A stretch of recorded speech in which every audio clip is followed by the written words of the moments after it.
कीर्तन, चलना जाबो कीर्तन, गिरतपुरी जाए के लगत हवै मन। मोर होठे राजमन संगे जाबो दोनों जन, सुने हो गिरोद मा बिकट हवै बन।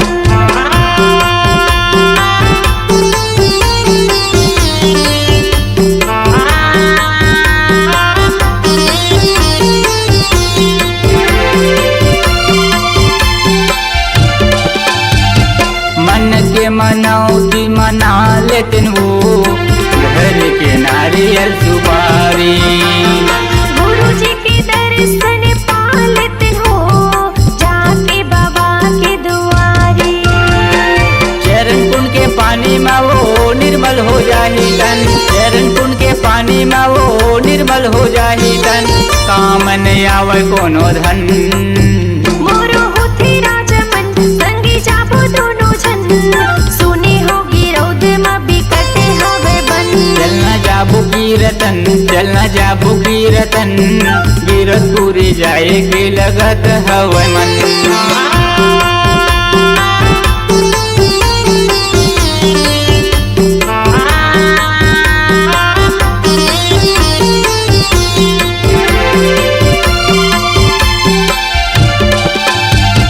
फागुन पंचमी के मेला होते वो गुरु जी के दरबार माँ। और घोर तरी धुनी बारी रहिस हो बने डोंगरी पहाड़ मा। चरण कुंड के पानी में वो निर्मल हो जाही तन, चरण कुंड के पानी में वो निर्मल हो जाही तन, काम नहीं आवे कोनो धन।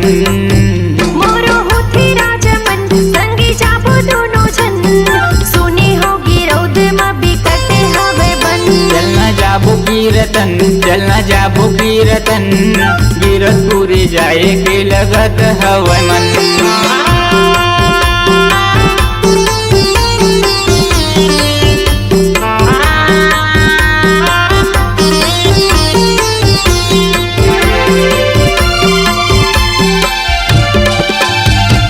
चरण कुंड पांच कुंड देख आतिन वो बहते अमृत धारा। पगवा माड़ा उही डहर हवै कइथे हो देखते छाता पहाड़ा। चरण कुंड के पानी में वो निर्मल हो जाही तन, चरण कुंड के पानी में वो निर्मल हो जाही तन, काम नहीं आवे कोनो धन।